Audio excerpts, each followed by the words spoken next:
Not everything around you has meaning. So people who believe in all of these spiritual concepts usually tend to see a lot of numbers that are repeating. So for example, they will start noticing a particular number that is repeating, and then they are noticing that very particular number on a car's a number plate, or perhaps they start seeing a message that is continuously being displayed to them on a signboard, and they take it as some sign from the universe. Omens, the signs of Nimitta, as we call it in the Eastern philosophy or Eastern thinking systems, does exist when, you can say, Mother Nature or the Brahman or the universe, etc., is trying to communicate to you.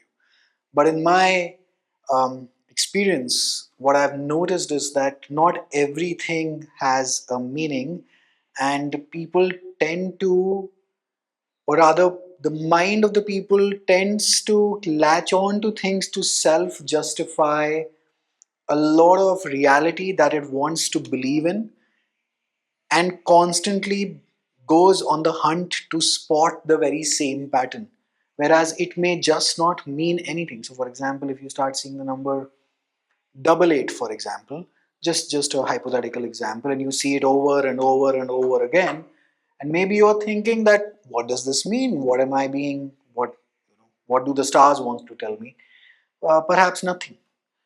However, the science of omen works is, for example, if you are thinking about a particular thing and something related to that particular thing then pops up, but it still needs to be corroborated as to whether the sign is true. So usually, as a sine qua non rule, I go for the three confluence rule, that three things have to be in absolute alignment for the reality or the omen that is being presented to you, for it to really exist, rather than my mind being all delusional about it. And well, that is how you keep sense in spiritual matters, and that is why you need a guru or a mentor or anyone else who has just walked these paths before you, so that you do not end up losing your mind in these matters.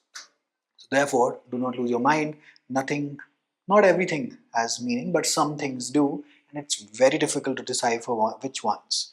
So how this works is, either you put out a question and then it gets answered in a particular manner, but always look out for the confluence of three. So put in three OTPs. Once those three OTP checks are delivered to you, perhaps the signal is reliable enough to be relied upon.